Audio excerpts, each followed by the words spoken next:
ሰላም ጤና ይስጥልን ውድ አድማጭ ተመልካቾቻችን፣ በመከታተል ላይ የምትገኙ ጃኖ ቅማንት ሚዲያ ነው። ልዩ ልዩ ወቅታዊ ጉዳዮችን ወደ እናንተ የምናደርስበት ሰዓት ላይ እንገኛለን። በዛሬው ወቅታዊ ጉዳያችን ወደ እናንተ የምናደርሳቸው በርከት ያሉ አዳዲስ ጉዳዮች አሉ። እስከ ፕሮግራማችን ፍጻሜ አብራችሁ እንድትቆዩ የአክብሮት ግብዣችን ነው። በመጀመሪያም የበጋ ሚጌውን ጉዳይ እናነሳለን። እንግዲህ ከትላንት በፊት ፋኖ የሚባለው የጎንደር ጽንፈኛ ታጣቂ ወደ ላይ አርማጭሆ ወረዳ በጋምጌ ቀበሌ ገብቶ ጥቃት ለመፈጸም ሞክሮ ነበር። እሱን ጉዳይ ወደ እናንተ የምናደርስ ይሆናል ማለት ነው። ሌላው የምክክሩ ተሳታፊዎች በማዕከላዊ ጎንደር ወደ ጭልጋና መተማ አካባቢ ሲመለሱ ዝርፊያ ተፈጽሞባቸዋል። ይህን ጉዳይ የምናነሳ ይሆናል ማለት ነው። ሌላው ከሰሞኑ እዚህ ከሰቆጣም ከላስታም ከደብረ ታቦርም አካባቢ ተነስተው አሁን ጎንደር የገባ ባህል አለ አሸንድዬ ያሉ የሚያከብሩት እሱን ጉዳይ የተመለከተ ወደ እናንተ መረጃ እናደርሳለን። ከዚህ በፊት ነበር ወይስ አልነበረም? አሁን ለምን ወደዚህ መምጣት አስፈለገው? ለምን ዓላማ ነው የሚለውን እሱን በስፋት የምናነሳ ይሆናል። በመጨረሻም የሰሞኑን የገዱ አንዳርጋቸውን የፓርኪንግ ፖለቲካ የተመለከተ መረጃ ወደ እናንተ አድርሰን የዛሬውን ጉዳያችን በዚህ የምንዘጋ ይሆናል። በድጋሚ አብራችሁን ትቆዩ አክብሮት ግብዣችን ነው። እንደተለመደው የዘንድር ሰፊውን ጊዜ ወስዶ ማብራሪያ የሚሰጥበት ይሆናል ማለት ነው። የዘንድር ወደ እንኳን ደህና መጣ እያልኩ ወደ መጀመሪያው ጉዳያችን እንለፍ። እንግዲህ በዜናም ተመልክተነዋል፣ በተለያዩ አጋጣሚዎችም ስናነሳው ነበር። ከመጀመሪያው ጉዳያችን እንነሳና የበጋ ሚጌ የፋኖ ጥቃት ሙከራና የህዝቡ ምላሽ ምን ይመስላል? በዚህ ጉዳይስ የመንግስት ወይም ደግሞ አካባቢው ባለስልጣናትና የጸጥታ ኃይል ተሳትፎ ምን ይመስል ነበር የሚለውን ወደ ተመልካቾቻችን አድርስና ወደሚቀጥለው ጥያቄ እናልፋለን። መልካም። እንግዲህ የፋኖ የተባለው ጽንፈኛ ታጣቂ ስኳዱ ማለት ነው የፋርጣው ተላላኪ በጋምዬ ላይ የሞከረው ጥቃት ትላንት ነው። መክኗል። ኦልሬዲ ባሰቡት ልክ አልሆነላቸውም ማለት ነው። እንግዲህ ትላንት ነሐሴ 19 ቀን 2018 ዓ.ም አንድ ገበሬ ሚሊሻ ነው በሚል መሳሪያ እንቀማለን እሱንም እናስራለን ወይም እንገላለን አይነት እንትን ተደርጎ ኃይል አዘጋጅተው አፍነው ነበረ። ይሄ ነገር ሲሰማ ማህበረሰቡ ተሰባስበው በጥሩምባ ተሰባስበው ተዋግቷል። ሰውየውን መከላከል ራሱንም መከላከል። ምክንያቱም ሚሊሻ ይሁን ምንም ይሁን መጠቃቱ ዝሮ ለነሱ ጥቃት ነው። እነሱን ለማጥቃት መጀመሪያ ማዳከም ያለብህ መነጠል ያለብህ ጉዳይ ስላለ እሱ ነው እየሰሩ ያሉት። ስለዚህ ህብረተሰቡ ይሄ ስለገባው ራሱን ተከላክሏል ማለት ነው። ህብረተሰቡ እየተከላከለ በነበረበት ወቅት በአካባቢ የነበረ የመንግስት ታጣቂ መጥቶ ከህዝቡ ጎን ተሰልፏል ወደ መጨረሻው ማለት ነው። የፋኖ ኃይል ወይንም የጽንፈኛው ታጣቂ አካባቢውን ለቆ ሸሽቷል። 2 ተገድሎበታል፣ 1 ቆስሎበታል ነው የተባለው። ስለዚህ አስከሬኑንና ቁስለኛውን ይዞ ሄዷል ማለት ነው። ህዝቡ ላይ እንግዲህ የደረሰ ጉዳት የለም። እስካሁን ባለ መረጃ ምንም ህዝቡ ላይ የደረሰ ጉዳት የለም። የነበረው በተቀናጀ ሁኔታ ነው ራሳቸውን የተከላከሉት። ነገርየውን ቀደምም ብለው ስላሰቡት ማለት ነው። ምክንያቱም ይሄ ፋኖ የሚባል ኃይል በጋምዬ ገብቶ ከተቀመጠ ብዙ ጊዜው ነው። በነገራችን ላይ ዛሬ አይደለም፣ በጣም ብዙ ጊዜው ነው። ከዓመት በላይ ሆነዋል። ጋይና ትምህርት ቤት ራሱ ተቀምጦ እንደነበረ መረጃዎቹ አሉኝ። ከገባ እዛ አካባቢ ብዙ ጊዜው ነው። ባለፈው ሮቢትን ያጠቃበት ሳይታሰብ የምርጫ ሰሞን ሂዶ ሮቢትን አጥቅቶ ብዙ ጥፋቶችን ብዙ ሰዎችን ገድሎ ብዙ ንብረት ዘርፎ የተመለሰበት ከዛ ተነስቶ ነው። ቅርብ ስለሆነ ነው እንጂ እንደተባለው ከደንቢያ ተነስቶ መጥቶ ምናምን አይደለም። እዛው ተነስቶ ስለነበረ የተባበሩት ሌቦችና ቀጣፊዎች እዛ የቅማንት አጭበርባሪዎችም ስላሉ በዛ በኩል ነው የመጣው እንደዛ የሆነ ማለት ነው። ስለዚህ የትላንትናውን እንትን እንመልከተው። ምንድን ነው ዓላማው? ፋኖ የሚባል ኃይል የጽንፈኛ ታጣቂ የስኳድ ዓላማው ምንድን ነው? ትላንት የነበረው ምንድን ነው? ሙከራው ነው እዚህ ጋር መታሰብ ያለበት። እንግዲህ በአፈጣጠሩ ጸረ ቅማንት ነው ኃይል ታውቃላችሁ፣ ማንም ያውቃል። በተለይ ጎንደር አካባቢ ያለ የጎንደር ፋኖ ብሎ ራሱን የሚጠራው ኃይል የመጨረሻ መሰረታዊ እሳቤው አፈጣጠሩ ህይወቱ በስጋና በደሙ ውስጥ ያለው ጸረ ቅማንትነት ብቻ ነው፣ ሌላ ነገር የለውም። ቅማንትን ለማጠፋት ብሎ የተፈጠረ ነው። ይሄ ኃይል የሚጠፋው ቅማንት ሲጠፋ ነው ማለት ነው። ቅማንት እስካለ ድረስ የሚቀጥል የፋርጣው ማህበር ያቋቋመው ተንከሲስ የሆነ ነገዱ ያቋቋሙት የነገዱ ርዝራዥ ያቋቋመው ነው። እነሱ አሉበት እዛ አዲስ አበባም ተቀምጠው በለው ዋቴቨር እነርሱ ስልጣን እየሰጡ ያመጡት ሰው ነው በሙሉ ያንን ሲያደርግ የነበረው። ነገዱ የጀመሩትን ሌጋሲን ያስቀጠሉት እነሱ ማለት ነው ይሄ ኃይል። ስለዚህ ጸረ ቅማንት ነው። ያን ጸረ ቅማንትነቱን እውን ለማድረግ ቅማንትን ለማጥፋት የግዴታ የቅማንት አካባቢ መቆጣጠር አለብህ። ለዛም ደግሞ የተሻለ አካባቢ ነው ወይም ደግሞ ጠንካራ ማህበረሰብ ነው ተብሎ የሚታሰበውን ተደፍሮ የማያውቀውን አካባቢ ለመድፈር ነው በዋናነት ስራ የሚሰሩት ማለት ነው። ስለዚህ የማለማመድ ስራ ትሰራለህ ቀስ በቀስ ማለት ነው። አይ እናንተን አነካም ሚሊሻ ምናምን በሚል ማለት ነው። እንግዲህ ባለፈው ሮቢት ከተማ ላይ ገብቶ በጣም በርካታ በሚገርም ሁኔታ ከአምቦበር አካባቢ አምቦበር የሚባል አለ አይደለ? በዚህ የማክሰኝት ወረዳ ከእርሱ ተፈናቅለው በዚህ ፋኖ ምክንያት ማለት ነው ተፈናቅለው ሮቢት መጥተው የሚቀመጡ የነበሩ ሰዎች የተገደሉ አሉ። ከዛ ተፈናቅለው የመጣ ሰው እና ብዙ ሰዎች ነው የተገደሉት። 10 ምናምን ሰው ሲገደል አስበው የመንግስት ሚሊሻ ነው ምናምን በሚል ነው የሚገደለው። ግን እነዚህ ሁሉ 10 ምናምን ቤተሰብ አላቸው። በውስጡ ደግሞ እያንዳንዱ ቤተሰብ ቱ ሚኒመም 5-6 አባላት ይኖረዋል። ያ ሁሉ ነው መከራ የሚያየው። በአጠቃላይ ቅማንት ነው መከራ የሚያየው። ሚሊሻ ይሁን ምንም ይሁን ፖሊስም ይሁን ዋቴቨር ማለት ነው። ህብረተሰቡን ነው አታክ የሚያደርጉት ማለት ነው። የቅማንት ቁጥር ነው የሚቀንሰው፣ ጉዳቱም ለቅማንት ነው። ኃይልም የሚቀንሰው የቅማንት ነው። ስለዚህ በዚህ መንገድ ነው ስራ የሰሩት፣ ልክ ባለፈው እንደሰሩት። አሁንም እዛ በጋምዬ አካባቢ ያለውን እንዲህ አይነት ስራ ለመስራት ነው የሞከሩት። እናም የጋባ ሮቢትን ቀጠና ለመቆጣጠር ያቀደ ነው። ስለዚህ ስቴፕ ባይ ስቴፕ ወደፊት ለመግፋት እንዲህ አይነት እንቅስቃሴዎችን መንቀሳቀስ አለባቸው። መንገድ እየጠረጉ ህዝቡን እሺ እያስባሉ እየጨፈለቁ መቀጠል ለሚፈልጉት ማለት ነው። ምንድን ነው የሚከተሉት ስልት የሚለውን ነገር የተወሰነ ነገር ላንሳ። ዋናው ህዝብ ማታለል ነው። ሲያታልሉ ምንድን ነው የሚሉት? ሌባ ልንይዝ ነው። አጠገባቸው ሌባ ነው የመታ ነው ይሉሃል። እዛው የራስን ቤተሰብ ገ ሌባ ይሁን የፈለገ ይሁን ቅማንት እስከተወለደ ድረስ ማንም አማራ ማንም እዛ የመጣ የአማራ ታጣቂ መጥቶ ሊገለው አይችልም በፍጹም ማለት ነው። ከቅማንት መንደር መጥተህ ቅማንት ነው የምትገለው። የቅማንትን ሌባ ገደለውም አዳነውም ቅማንቱ ነው የሚመለከተው። ከአማራ ቦታ ሄዶ ሰርቆ ከመጣም ቅማንቱ አለ። ወደ አማራ ቦታ ሲሄድ ሊሰርቅ እዛው ግደለው። እንዲህ ነበረ መሆን የነበረበት እና ሌባ ልንይዝ ነው ይልሃል። ከዚህ አልፎ ደግሞ የመንግስት ታጣቂን እንጂ እናንተን አንነካም፣ ህዝብ አንነካም፣ ከቅማንት ህዝብ ጋር ምንም አይነት ችግር የለንም። እና ምንድነው ስታደርግ የኖርከው እስከዛሬ? ምን ልታደርግ ነው የተፈጠርከው? መጀመሪያ ይህን የማያውቅ ይመስላቸዋል ህብረተሰቡ ማለት ነው። እንዲህ ይሉታል። ሌላው ደግሞ የቅማንትን ጥያቄ እኛንን የምንመልሰው ይሄንን ጨፍላቂ መንግስት ይሄንን የብልጽግናውን ገዳይ መንግስት ጥለን እኛንን ለቅማንት ጥያቄ የምንመልስላችሁ። ስለዚህ አንዳንዴም ሲሸልጣቸው ከኛ ጎን ተሰለፉ፣ አንዳንድ ልጆች እኮ ከእናንተ ከኛ ጋር አሉ መጥተው እያሉ ያጭበረብራሉ ማለት ነው። ይሄ ስልቱ ነው። ከታጠቁት ጋር አብረን እየሰራን ነው። እንደምትሰሙት እኮ ነው፣ እንዲህ እየሰራን ነው። ልክ አሁን የጎንደሩ ምናምን የሚባለው የጽምዶም የሚቃወም ከጽምዶም ጋር የሌለ ምናምን ነው። ላይክ የቅማንት ታጣቂ የሚታማው ከቲፒኤልኤፍ ጋር ከነ ዘመነ ካሴ ጋር ተጣምዷል ነው። ከዛ ያለፈ ነገር የለም። ይሄ የጎንደሩ ግን የዛ ተቃራኒ ነው። ግን እንትን ለማድረግ ምን ይላል? ይሄው ከእናንተ ሚሊሻዎቹ ጋር እኮ እንትን ታጣቂዎች ጋር አብረው እየሰራን ይላል። እነዚህ ማታለያዎች ናቸው ማለት ነው። የሆነ ነገርን እየቀማህ በሂደት እውነት እያስመሰለ እያታለለ ለመጨፍለቅ ማለት ነው። የሚያታለለ ነው። ይሄ ሞኝ ባገኝ ነው የሚባለው። እንደ ሞኝ ባገኝ ነው። ህዝቡ የወሰደው እርምጃ እንዴት ይታያል? በጣም ጥሩ እርምጃ ነው የወሰደው። ህብረተሰቡ ተገቢ እርምጃ ነው የወሰደው። ወቅቱን የጠበቀ ለሌሎቹ ጥሩ አስተማሪ የሆነ እርምጃ ነው የወሰደው ማለት ነው። በፋኖ ቅጥፈት እንዳይበላ ቀድሞ ነገሩን ስለተረዳውና ስለገባው ራሱን ተከላክሏል። ግዛና ላይ ባለፈው እንዳደረጉት ማለት ነው። ግዛና ላይ የተደረገው እንደዛ ነው። ግን ህብረተሰቡ ተዋግቷል። ዋጋ ቢከፍሉም ማለት ነው ተዋግተው መልሰዋል። ፋኖ የሚባለውን ጽንፈኛም ዋጋ አስከፍለው ነው የመለሱት። ይሄም አሁን እንደዛ ማድረጋቸው የበለጠ ነገር ነው ማለት ነው። የበለጠ ጥሩ ነገር ነው። እንድትደራጅም የበለጠ እንድታውቀው እንድትነቃም የሚያደርግ ስለሆነ መልካም ነገር ነው የወሰዱት እርምጃ ብዬ አስባለሁ። ሌላው የወረዳው የጸጥታ ኃይል ምን ያደረገ ወይም የወሰደው እርምጃ ምንድን ነው? እንግዲህ አፋጣኝ እገዛ ማድረጉ ተገቢ ነው። በዚህ ይመሰገናል።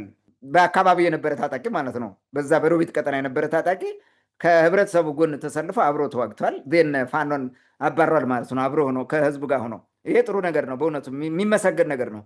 ህዝቡን አደራጅቶ ከጽንፈኛው መከላከል ኃላፊነቱ የወረዳው መንግስት ነው እንጂ ህዝቡ እኮ አይደለም።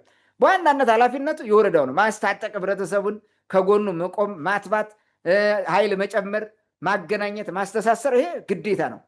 እርሱን አሁን ሲመጣ ሰበብ አድርገው ምንድን ነው የሚሉት? የመንግስትን ባለስልጣን፣ የመንግስትን ካድሬ፣ የመንግስትን ታጣቂ ነው የምንመታው እንጂ እናንተን አነካም እያለን ይመጣው። ህዝቡ ይዋጋል፣ ግን እርሱ እዛ ይቀመጣል። በከተማ ተቀምጦ ምንም አያደርግም። መታውም ሲጨፈጭፉ ቅድሚያ እሱን ነው የሚያጠፉት። ስለዚህ ያለው ምርጫ እሱ ራሱን ለማትረፍ ከህዝቡ ጎን መሆን ነው። ህዝቡ የራሱ ጥያቄ ስላለው ያ ጥያቄ እስከሚመለስለት ድረስ መብቱን ለማስከበር ይዋጋል። ምንጊዜም ለፋኖ ራሱን የሚሰጥ ህዝብ አይደለም። ስለዚህ ታጣቂውም በባለፈው የቆረፈደ ፖለቲካው ተደናቁሮ ከቅማንት ህዝብ ጎን መሆን ልክ ለእንትኖቹ ይሄ ችግር የሚፈጥር አይነት ነገር ለአለቆቹ ማለት ነው። አለቆችን ያስከፋ ብሎ በሚያስብ ዝም ይላል። ዝሮ መጨረሻው እሱ ነው የሚያልቀው፣ እሱ ነው የሚጎዳው። ስለዚህ እንደዚህ መሰለፉ ጥሩ ነው ብዬ ነው የማስበው። ቅማንትን ለመከላከል እስከሆነ ድረስ ማለት ነው ህብረተሰቡን እና ወረዳቸውን ለመከላከል እስከሆነ ድረስ ማድረጋቸው ተገቢ ነው። ህዝቡ ጋር መተሳሰር ያስፈልገዋል። ይህን በምንም መንገድ እንትን ልንል አንችልም።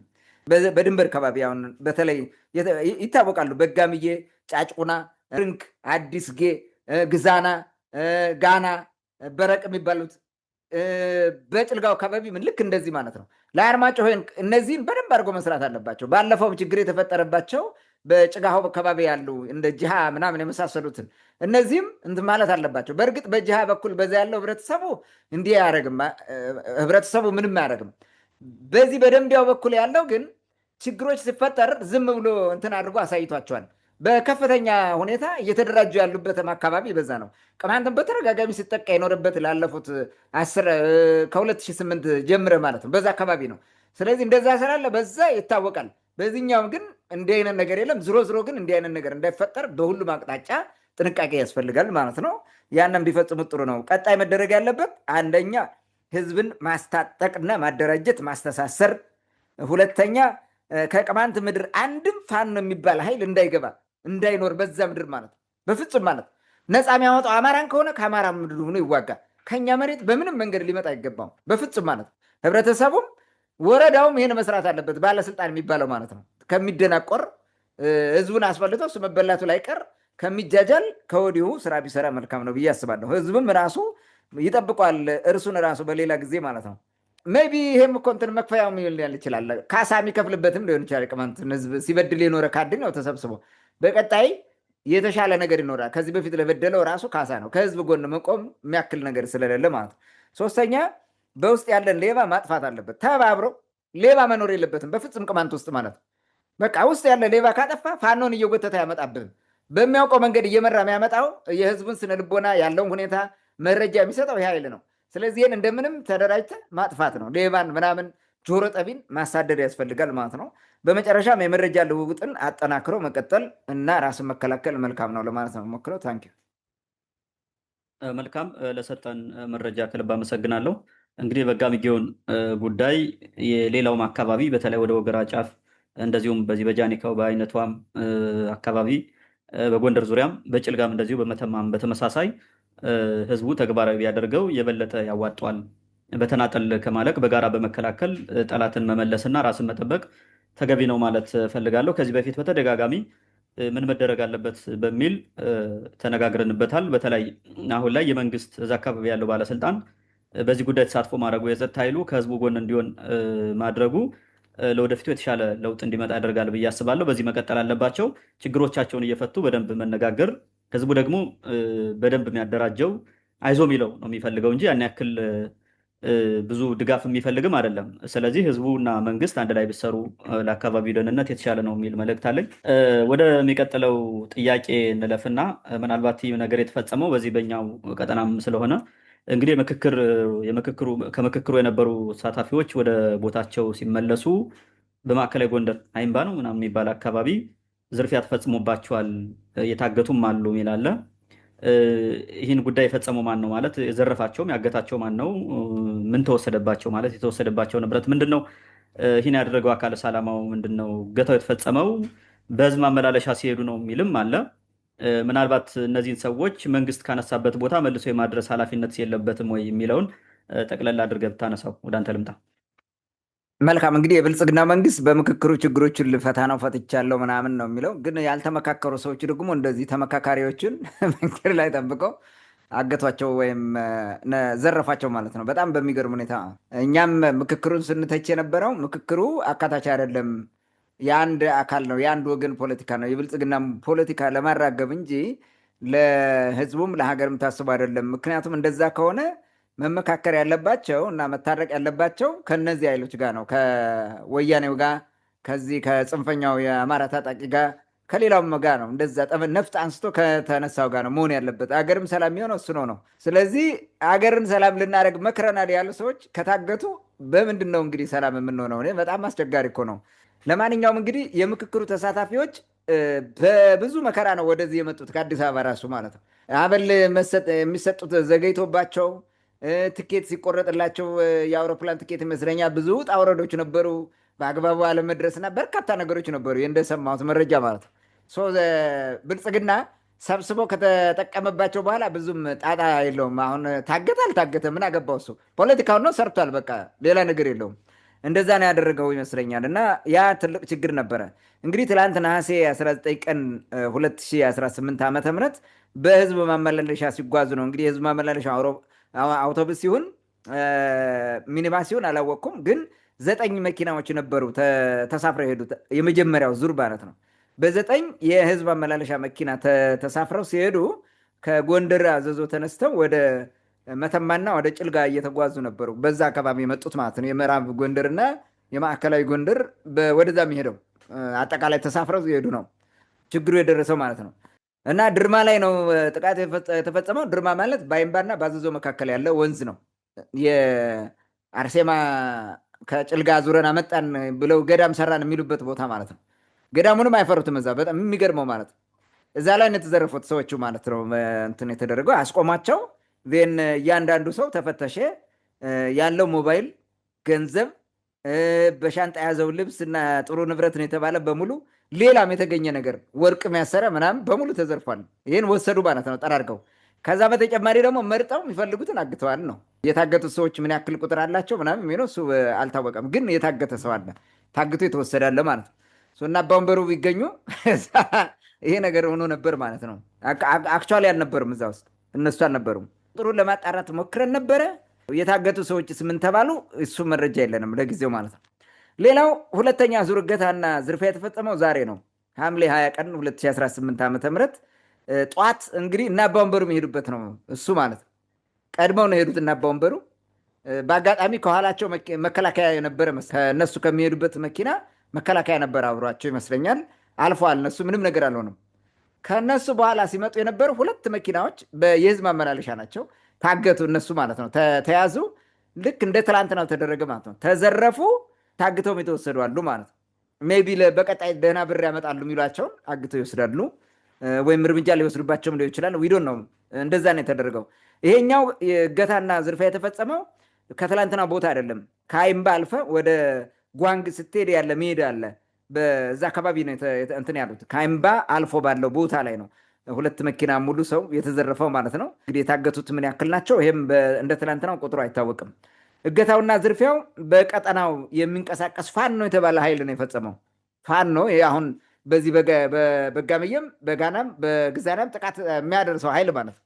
እዛ ጋር እንግዲህ ፋኖ ለበርካታ ጊዜ መቀመጫ ሆኖ የጎንደር ዩኒቨርሲቲ የፋርጣው ማህበር በፍራሹን እየሰጠ ሲደጉመው የነበረው እዛ አስቀምጦ ማለት ነው። እሱ ነው ትንሽዬ ከከተማ ወጣ ብሎ በየጫካው ተቀምጦ ይህን ስራ የሚሰራው ማለት ነው። እና የሰራው ፋኖ ነኝ ብሎ የሚንቀሳቀሰው የጎንደር ስኳድ ነው። የነ ደረጀ በላይ ጦር ነው ይሄን ያደርገው ማለት ነው። እነ አባወንበሩና ቄስ እሸት በሰላም ዛሬ ጧት ጭልጋ ገብተዋል። ቅድም እንደተናገርኩት ቀድመው ነው የሄዱት። ቢያገኟቸው ወይ የሆነ ነገር ያደርጋሉ፣ ምንም ሊምሯቸው አይችልም። እንዲያውም ስገምተው እነሱን ፍለጋ ይመስለኛል ይሄ ነገር የተካሄደው እነሱን ለመያዝና እንትን ለማድረግ። ምክንያቱም ቅማንት ማጥፋት ስለሆነ የቅማንት እሴት ናቸው ተብሎ የሚታሰቡት ላይ ጥቃት ለማድረስ እንደሚሆን ምንም አይነት ጥርጥር የለውም። እኔ አክቹዋሊ ወደዛ መሄዳቸውንና በዛ ደረጃ ፐብሊክ ሆኖ እንዲሄዱ መደረጉ ምናምን በተለይ አባወንበሩ ወደዛ መሄዳቸውን በእንትን አልደግፍም። እኔ አማካሪም ስላልሆንኩ ምንም ስላልሆንኩ መሄዳቸውን ነው እንጂ የሰማሁት ምንም ማድረግ አልችልም። ግን ፍሮም ዘ ቨሪ ቢጊኒንግ አማክረው ቢሆን እንዲሄዱ አልፈልግም እኔ በግሌ ማለት ነው። ምክንያቱም አደጋ ቢፈጠር ኪሳራው ከባድ ነበር የሚሆነው ማለት ነው። ዝሮ ዝሮ ግን በሰላም ደርሰዋል። ምንም የሆነ የለም ማለት ነው። እነሱ በሰላም ነው የገቡት። እነሱ ሲያልፉ ምንም ችግር አልነበረም ማለት ነው። ቅድም እንደነገርኩ በአጋጣሚ መከላከያ ነበረ ከእነሱ ጋር ይመስለኛል። አላማው ምንድን ነው የዚህ እገታ የሚለው ላይ ፋኖ እንግዲህ ከዚህ ያለፈ ምን ፖለቲካ ይሰራል የሚለውን ነገር ማየት ነው። ይሄ ነው ፖለቲካው። ምክንያቱም ብልጽግናን ነው የምቃወመው ነው ሴን ብልጽግና ምክክር ገብታችሁ እንዴት ትመካከራላችሁ የሚላምን እንደዛ አይነት ዝም ብሎ የሆነ የሰፈር ፖለቲካ ሊሆን ይችላል። እነዚህ ሰዎች እንደማንም ኢትዮጵያዊ ነው የተሳተፉት። ማንኛውም ኢትዮጵያዊ ነው ሄዶ የተሳተፈው። ለምን ትሄዳለህ ብለህ ማንኛውም ዜጋ እንትን ልታደርገው አትችልም። የነፃነት ታጋይ ከሆንክ መታገል ያለብህ የራስን የነፃነት ትግል እንጂ ህብረተሰቡ ይሄን አድርግ ይሄን አታድርግ ልትሉ አይገባም። በአንተ መልካምነት በአንተ በምትሰራው ፖዘቲቭ በሆነ ነገር ነው ህዝቡ መምጣት ያለበት ወደ አንተ እንጂ አንተን ፈርቶ ከአንተ ጋር መለጠፍ የለበትም መምጣት የለበትም። ፋኖ የሚሰራው ይሄ ነው። ህዝብን አሸብሮ በጽንፈኝነት ገሎ ምን ብሎም ከመንግስት ጎን እንዳይሰለፍ የማድረግ ጉዳይ ነው። መንግስት ከመረጠ ህዝቡ ከመንግስት ጋር ይሁን ምን አገባ አንተ። የምትዋጋ መንግስት ከሆነ መንግስት ታጣቂ ጋር ተዋጋ፣ መንግስትን ወታደር ግጠም። ከዛ ባለፈ ህብረተሰብን እንደዚህ ማድረግ ግን እኔ ተገቢ ነው ብዬ አላስብም። አላማ ቢስም መሆኑን ነው የሚያሳየው ይሄን የሚሰራው ማለት ነው። የመንግስት ደጋፊዎች ናቸው በሚል ነው እንግዲህ የተዘረፉት በሙሉ ማለት ነው። እናንተ መንግስትን ዘርፋቸዋል፣ አበል በልታቸዋል፣ አበሉን አምጡት ነው ዋናው። ከእንትኑ በተጨማሪም በዚህ ቢሳበብም ከዛ ብር ይዘው መጥተዋል። ደህና በል ከፍላቸዋል ብልጽግና፣ ያን ሰብስበን እንቀማ ነው። እሱን ቀምተዋል። ባንክ ያላስቀመጠውን ሰው ወስዶበታል። እቃ ገዝቶ ምናምን የመጣም እሱም ተወስዶበታል። እንደዛ ነው የሆነው ማለት ነው። ምናልባትም እንግዲህ የህግ ልቦና አባቶችን ፍለጋም ሊሆን ይችላል የሚል ጥርጣሬ አለኝ። ግምት ነው። እንደዛ ከማድረግ አይመለሱም ብዬ ስለማስብ ነው። የመንግስት ችግር ተሳታፊዎች ይህንን እንደሚያጋጥማቸው እያወቀ በቂ ጥበቃ እንዳይደረግላቸው አድርጓል። ያ ቃል ይሄ ነገር እንደሚመጣ ማለት ነው። ስለዚህ ለብልጽግና ምን አገባው? እሱ ፖለቲካውን ከሰራ ተሳታፊ ሞተ አልሞተ ምንም የሚገደው የለም እኮ። ብልጽግና ስለ ህዝብ እኮ ዳንታ የለውም ታውቃለህ፣ ምንም ነገር የለውም። ስለዚህ እዚህ ጋር ምንም እንትን አያደርግም። እንኳን ስለ ህዝብ ስለ ራሱ ወታደሮች ራሱ መች ጨንቀዋል። ዝም ብሎ የድሃ ልጅ እየሰበሰበ ያስታጥቃል፣ ይማግዳል። በቃ ሌላ ነገር የለም። እሱ ስልጣን ላይ ይቆያል በድሃ ደም። እንደዛ ነው። እና ይሄ ቢሞት ባይሞት ምን እንትን አለው? ህብረተሰቡ ምንም እንትን ማን ይደርስለታል? እና በአጠቃላይ የሆነው ነገር ይሄ ነው። እንግዲህ ምክረ ሀሳብ ነገር ምንድን ነው? አንደኛ በቅማንት በኩል ወሳኝ የሆኑ ሰዎችን ለአደጋ በሚያጋልጥ መንገድ ወደ ሌላ አካባቢ መላክ ተገቢ አይደለም። ህብረተሰቡ እዛው ካሉበት ሆኖ ነው መቀጠል ያለባቸው። የእነሱን ሀሳብ ሌላ ሰው ማቅረብ ይችላል። እኔ አሁን አባ ወንበሩ ምን ሊያደርጉ ነው አዲስ አበባ ሄዱት? መሄዳቸውን አልደግፍም። በንትን የስ የሆነ ነገር ይሰራሉ፣ ስሜታቸውን ይገልጻሉ። አባት ናቸው፣ ብዙ ነገር አላቸው። የስ አዎ እናከብራቸዋለን፣ ልክ ነው። ግን እዛ ቦታ መሄድ አልነበረባቸውም ባይ ነኝ። ምክንያቱም ከደህንነት አንጻር በጣም አደገኛ ሁኔታ ነው የነበረው። እግዚአብሔር ስለጠበቃቸው ብቻ ነው እንትን የሆኑት ማለት ነው። ስለዚህ ለወደፊቱ እንዲህ አይነት ነገር ባይደረግ፣ ሌሎች ካህናት አሉ፣ ከካህናት ቢሄዱ ጥሩ ነው ብዬ ነው የማስበው። ሌላው የጉዞ መረጃዎችን ማጥፋት ያስፈልጋል። ሰው ሲጓዝ መረጃ ማጥፋት አለብህ። በቃ የምትመጣው ዛሬ ከሆነ ወይ ቀድመህና፣ አለበለዚያ ደግሞ ወደኋላ ጥፋ፣ ቆይ ሰንብተህ ተመለስ እንጂ ዝም ብሎ በዛው እነሱ በሚጠብቁት እንትን መምጣት የለብም። እነሱ መረጃ አላቸው። ከአዲስ አበባ ጀምሮ ስልክ እየተደዋወሉ በመረጃ ነው እኮ እንደዚያ የሚያግቱት እንጂ ዝም ብሎ አይደለም። በምን አውቀው ካዘዞ ቁጭ ብሎ ይህንን ያክል ሰው መጥቶልሃል አሁን ይላል። እዛው አሳፋሪው ሹፌር ሊሆን ይችላል እኮ እዛው አጭኗቸው የሚሄደው ሰው ሊሆን ይችላል እንደዛ የሚጠቁመው። ስለዚህ በጣም ጥንቃቄ ያስፈልጋል። የጉዞ ሁኔታ መቀየር፣ በሌላ አቅጣጫ መሄድ፣ እንደዚህ አይነት ነገሮች መሰራት አለባቸው። መንግስትን አምኖ በንዝህላል መጓዝ ዋጋ ያስከፍላል። መንግስት አለ፣ እኛ ለመንግስት ነው የሄድነው ምናምን ብለህ እንደዛ መጃጃል፣ ይኸው ሁሉ ህዝብ ታገተ ማለት ነው። ይሄ ሁሉ ህዝብ ተዘረፈ። እና እንዲህ አይነት ችግር እንዳይገጥም ቅድመ ጥንቃቄ ቢደረግ ማለት ነው ፈልገው። ታንክ መልካም፣ ለሰጠን መረጃ ከልብ አመሰግናለሁ። ምናልባት ከዚህ በፊት ሌላው ተራ ህዝብ ራሱ እየታጀበ ነው፣ ገንዘብ እየከፈለ ነው የሚሄደው በዛ መስመር። እንኳን ከመንግስት ስብሰባ ሰንብተህ መተህ በዛ ያለምንም ጥበቃ ለፈልትሄድ ይህ የማይታሰብ ነው። ስለዚህ ከመንግስትም በላይ የተጓዡ ወይም ደግሞ የተሰብሳቢው ራሱ የተሳታፊው ጅልነትም ጎልቶ ይታያል። ማለት አንድ መስመር ላይ ተመሳሳይ ወንጀል ለዛም በአንድ ቀን ልዩነት ሲፈጸም በጣም ነው የሚገርመው። አሁን ድርማ ወንዝ ቅድም ያልከው አካባቢ ከዚህ በአዘዞ እና በአይምባ መካከል ከሆነ ገዳሙ ያለበትን ቦታ አውቋለሁ። ከዛ አልፎ ደግሞ ከአይምባ አልፎ ወደ ጭልጋና በዛ መካከል ሲሆን ብዙም ሩቅ አይደለም። ምናልባት በዚህ ደረጃ ተጃጅሎ መሄድ በራሱ በጣም ትልቅ ስህተት ነው። ምናልባት እና በወንበሩን ወይ ጠቋሚው ተሳስቷል እነሱ ወይም ደግሞ ታርጌት ላይ እነሱን አልፈለጓቸውም ሊሆን ይችላል እንጂ ምናልባትም እነሱን ፈልገው ከሆነ ወይ ፈጣሪ በቃ በእነሱ በፈጣሪ ቸርነት አልፏል። አለበለዛ በዚህ መንገድ ራስን አሳልፎ በሚሰጥ መንገድ መሄድ በጣም ትክክል እንዳልሆነ ያነሳውን ሀሳብ መደገፍ ፈልጋለሁ። ወደሚቀጥለው ጥያቄ እንለፍ። አዲስ ነገር ሰሞኑን ጎንደር ትላንት ያየ ነው። አሸንድዬ ነው አሸንዳ ምናምን ብቻ ስሙ አንዱን ስም አይጠቀሙም። ለማንኛውም ግን እንግዲህ አሸንዳ ትግራይ ነው የሚታወቀው። ሻደይት አገው ምድር ወዛ ወሎ አካባቢ ነው። እንግዲህ ከሰቆጣም ላስታም ደብረ ታቦርም ሲያከብሩት ነበረ ከአንድ ዓመት ከሁለት ዓመት በፊት። አሁን ላይ ጎንደር ገብቷል። ትላንትና ሲጽፉ ምናምን አይተናል። ሰዎች የተወሰኑ ሰዎችም ያው እየዘፈኑ ነው። ኢትዮጵያ ውስጥ ያለ ባህል ብዙ ጊዜ የምታየው ዘፈኑን ጭፈራውን ነው። ከዛ አንጻር ነው እንግዲህ ጉዳይ ጎንደር እየሆነ ያለውን የምናነሳው እና ባለፈው ዓመት እንደሚመጡ ወይም እንደሚገቡ ሲያነሱ ነበረ። የተወሰነ እንቅስቃሴም ነበረ ጎንደር ከተማ ውስጥ። አሁን ግን ሻንጣውን ጠቅሎ ጎንደር ገብቷል ብለዋል። ይህ ነገር እንዴት ይታያል? እንዴት ነው የደረሰው ጎንደር? የመጣበት መሰረታዊ ዓላማስ ምንድን ነው የሚለውን ወደ አንተ ላምጣውና ምናልባት የማዕከላዊ ጎንደር ሁሉም ወረዳዎች እንዲያከብሩ ትዕዛዝ ነገር እንደመውረድ ብሎ ነበር። ለአርማጭሆ አካባቢ ብዙም ተቀባይነትም አላገኝም። ጭልጋም እንደዚሁ በተመሳሳይ ምክንያቱም ዓላማውን ታነሳዋለህ ብዬ ስላሰብኩ ነው።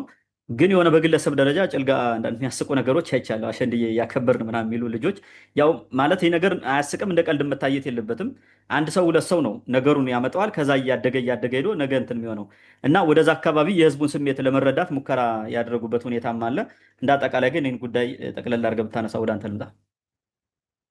እንግዲህ በተደጋጋሚ ከዚህ በፊት ይህን ጉዳይ አንስተነው እናውቃለን፣ ሀሳብ ሰጥተናል። ጎንደር እንደሚገባ ተናግረናል። አስታውሳለሁ በቀረብናቸው ዝግጅቶች ከዚህ በፊት የዛሬ ዓመት ከዛ በፊትም አቅርበናል። ያኔ ስንናገር ወደዛ እንደሚያስገቡት እንደሚመጣ እንትን ብለናል ማለት ነው። እንግዲህ ዋና የአሸንድዬና ይሄ ሻደይ የሚባለው ወይም አሸንዳና ሻደይ የሚባለው ነው። አሁን አሸንድዬ የሚባለው ሞዲፋይ የተደረገ ነው። ከዚህ ከአገዎች ከሚያከብሩት ወደ ላስታ ላሊበላ ያሉ ሰዎች የሚያከብሩት ማለት ነው። እንትን ያደረጉት አዲስ የለበሱት በዓል ማለት ነው። ላሊበላ አካባቢ እንደዛ እንዲደረግ ተደርጓል። ዜን ይሄ ሲንፋቀቅ በሌሎች የሰሜን ወሎ እንትን ከባቢ ደርሷል ማለት ነው። በዚህ በመቄት በምን እያለ ከዛ ደብረታቦር ገባ ማለት ነው። ደብረታቦር ታውቃለህ፣ የፋርጣው ማህበር በጣም ተንኮለኛ ሴረኛ ነው። እንደዚህ አይነት እንትኖች የሚሰራው እሱ ነው ዋናው። ይህን ባህል የሌሎችን ማጥፋትና እርሱ የራሱ ማድረግ መውሰድ ማለት ነው። ስናችንግ ካልቸር እና በአንድ ወቅት የመርቀሪዎስ በዓል ለማክበር ምን አድርገዋል? የጎጃም አገው የፈረስ ጉግሱን ወደዛ ወሰዱ። እነሱ ኮፒ ያደርገው ማለት ነው። በቃ የኛ ነው አሉ። የኛ ነው የጉግሱ ባህል ምናምን ልክ እንትን ላይ በደንብ ሲከበር ስለነበረ እንዲያውም የሆኑ ሁለት የዛ ሀገር ተወላጅ የብአዴን ካድሬዎች ባህር ዳር ላይ ያሉ ሄዱ። ምክትል ጠቅላይ ሚኒስትሩ ደግሞ ከአገዎቹ ጋር ተሳትፈው ከዛ ወደዛ ሳይሄድ ቀረ። ምክንያቱም ችግር ስላለ ጎጃሜና ፋርጣ በሚል ስለሚጣሉ ማለት ነው። ይህ ሁሉ አንስተን ተናግረነዋል። በሆነ ጊዜ ዛሬ ዓመት ምናምን ይመስለኛል እንደዛ አድርገዋል በፈረስ ጉግሱ በኩል ማለት ነው። ስለዚህ የሆነ ሲባንኑ አሁን አዲስ እንትን የሆነ ምንድን ነው እየለቃቀሙ የሆነ የወደቀ መሳሪያ አንዳንዴ ሲቸግር የጣልከውን መሳሪያ እያነሳ እየወላወልክ ምናምን እንደምትተኩሰው አይነት ነገር ወይም እንደዛ እንደምታደርገው ንቀው ይሄ የአሕዛብ ነው እኛ የሰለሞን ዘር ነን ምናምን እያሉ ራሳቸውን ሲደልሉ የነበሩ ይሄ ትራዲሽናል ሶሳይቲ ነው፣ ምንድነው የአሕዛብ ባህል ነው ምናምን እያሉ እያዋረዱ እያወገዙ የጣሉት እኮ ነው። ተመልሰው ወደዚህ እያመጡ አሸንዳ ምናምን የሚባል ከሴ ለቀማ፣ እንግጫ ነቀላ፣ ምንም የማይባል ነገር የለም እኮ ሶለሌ ምናምን የሚባል ሁሉ ፈጠሩ ልማት ነው ማለት አዳፕት እያደረጉ ይዘው መጣት በጀት እየመደቡ ወጣቶቹን ያን ነገር እንዲያደርጉ እያደረጉት መጡ ማለት ነው። ይህን ስራ ነው እየሰሩት የመጣው። ስለዚህ አሸንድዬ ከላስታ አካባቢ ተነስታ ባለፈው ወገራ አካባቢ ብቅ ብላ ነበረ ያየናት ማለት ነው። አሁን ጎንደር ከተማ ገባች። ጎንደር ከተማ በሚገባ ገብታ ስራ እየሰራች ማለት ነው። እንግዲህ ክልሉ ከ2010 ዓ.ም ጀምሮ ታስታውሳለህ፣ 2010 ማለት አማራ እየተባለ ሲዘፈን የነበረበት የአማራነት ዋና እንትን ብሔርተኝነት የነገሰበት ነበረ። ጎንደር ላይ እግር ኳሱ ምንም በለው ሁሉም አማራ የሆነበት ማለት ነው። ያን ጊዜ ጀምሮ የሌሎችን ባህል እስናች የማድረግና ቅድም እንዳልከው የወዳደቀውን አውግዘውም የሰይጣንም የምንም እያለው የጣሉትን እያነሳሱ እንግጫም ከወገባቸው እያደረጉ መዝፈን ጀመሩ ማለት ነው። እንደዚህ አይነት ነገር ጀምሯል። የሌሎችን መውሰድና የራሳቸው የማድረግ ስራ መስራት ነው። ለምን አማራነትን ክሬት ለማድረግ ነው የሞከሩት? በባህል እንዲገለጽ ለማድረግ ማለት ነው። መገለጫ ባህል ሲያጡ በባህል እንዲገለጽ ለማድረግ ግዴታ እነዚህን መለቃቀም አለብህ ማለት ነው። እና እንደዛ አድርገው ወሰዱ ማለት ነው። ከአገዎቹም ከትግራዮቹም ከምኑም አምጥተው የኛ ነው አይነት ነገር ሄደ ማለት ነው። ብዙ ነገር ነው። አሸንድዬ ይላሉ፣ ሻደይ አገዎቹ ነው። ሶለል ምናምን በቆቦ አካባቢ እንግዲህ እነሱ የሚሉት ነው። ቡሄ ዋቴቨር ሊሆን ይችላል። ይሄ ከክርስትና ጋር የሚያያዝ ነው። ግን ትንታኔው ሌላ ነው። እዚህ በፊትም ስላብራራ ነው ማለት ነው። ከሴ ለቀማ፣ እንግጫ ነቀላና የመሳሰሉት እንጨት ለቀማም ራሱ ባህል የሚሆንበት ይመስለኛል። በቅርቡ የሆነ ጭራሮ ለቀማ ምናምን የሚል ሁሉ ወተት አለባ ምናምን ይሄ ሁሉ ባህል የሚሆን ይመስለኛል። ሳስበው እነሱ ባህል የሚያደርጉት ይመስለኛል ተመልሰው። በሌላ ቀን ግን የህገ ልቦና ራሱ ድግና የሚል ሁሉ የሚያከብሩ ይመስለኛል። እሱ የአማራ ነው ብሎ ማለት ነው። እንደዛ መምጣታቸው አይቀርም፣ ወደዛ መሄዳቸው ማለት ነው። ስታየው እንደዛ ነው። ምክንያቱም አማራናይዝድ ማድረግ ነው የፈለጉት። ገልቦናውንም ምኑንም ሁሉ አማራናይዝድ ሊያደርጉት ይጥሩ ይሆናል በሚቀጥለው ማለት ነው። ጥሩ ነው፣ ይሻላል። እንደዛ ሌላ ነገር የለውም ማለት ነው። በጎንደር ለማክበር እየተጣረ ነው። የሆኑ ልጆች ወጥተው በተለይ ከላስታ የመጡ ልጆች አለባበሳቸውን አውቃቸዋለሁ። የላስታዎቹን እስክስታ ሲመቱም አውቃቸዋለሁ። ክርትምትም በሚል ነው እኛ ጎጃምኛ መታ ወይም ክርትምትም ነው የምንለው። በዛ ነው እና የሆነ እስክስታቸው ራሱ የተለየ ነው። እርሱም በፋሲል ግንብ በመስቀል አደባባይ በኩል ነው ይዘፍኑታል እና ከበሮ እየመቱ ማለት ነው ያቃውጡታል። እና በጋባ በምናምን የሚሉት ነገር አላቸው። ይልቁን አንጓባ ተሸገረች ጋባ ቢዘፍኑ ጥሩ ነበር። እና እንደዛ ያለው ሞክረውታል።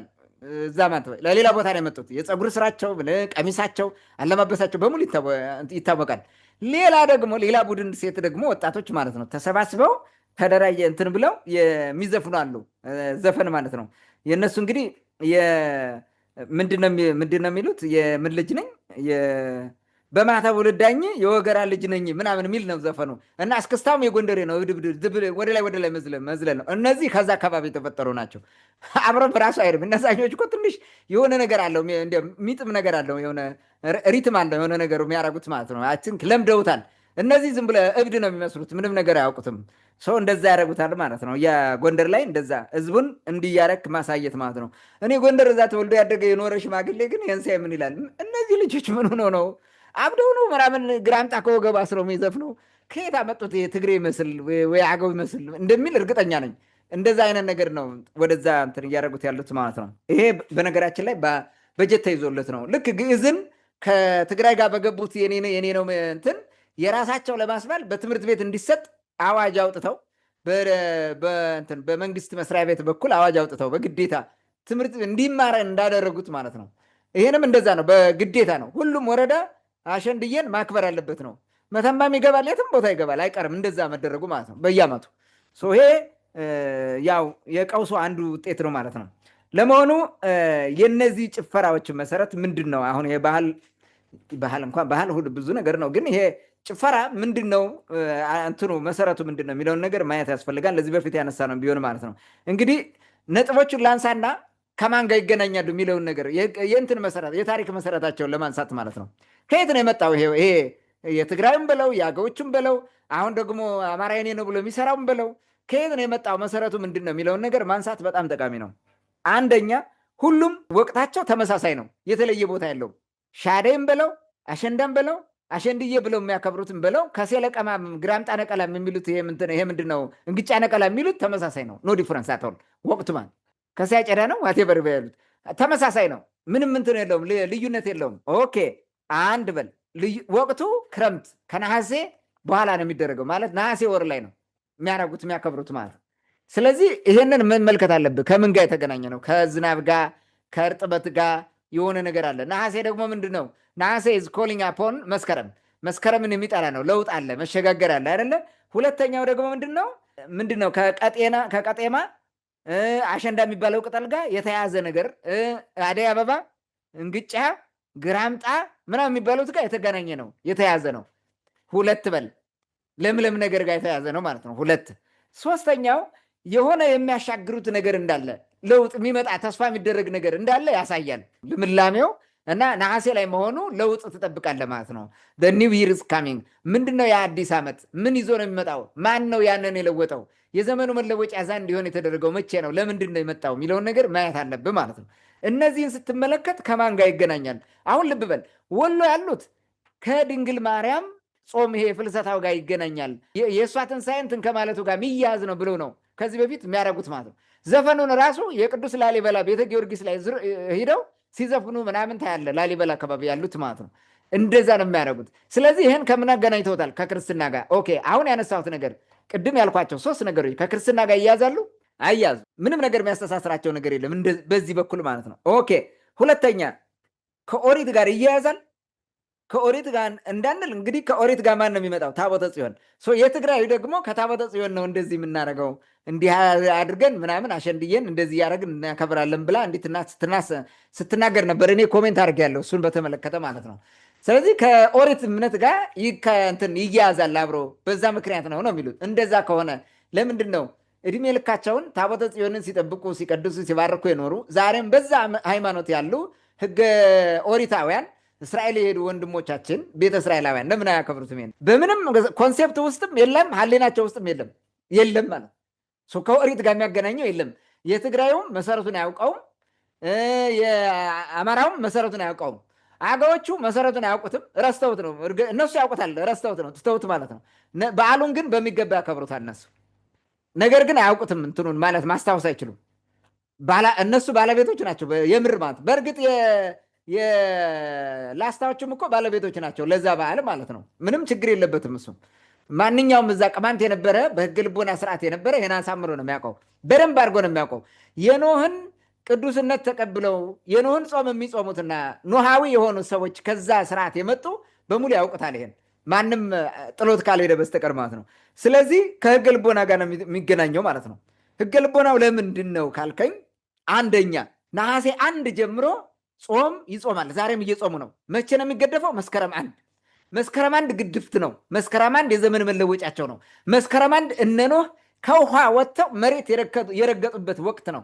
ይሄ ነው እነዚህም ሁሉ ጠራርጎ የሚከውናቸው ማለት ነው። የሚይዛቸው ከነሐሴ ጀምረው የሚያደርጉት ይሄን ነው። ህገ ልቦናውያን ነው የሚያውቁት። በህገ ልቦና ዘመን የነበረ ነው እና ህገ ልቦናውያን ትውፊት አድርገው የዘለቁት ነው እንጂ እነዚህ የጠፉ እንትኖች የሚያደርጉት አይደለም። በምንም መንገድ ከክርስትና ጋር አይገናኝም፣ ከእንትን ጋር አይገናኝም። የኢትዮጵያ ኦርቶዶክስ ተዋሕዶ ቤተክርስቲያን ደግሞ በጣም አስቸጋሪ ሁኔታ ውስጥ እየወደቀች የመጣችው ከክርስትና ጋር የማይገናኘው ሁሉ ክርስቲያናይዝ ለማድረግ የጠረችበት መንገድ ነው።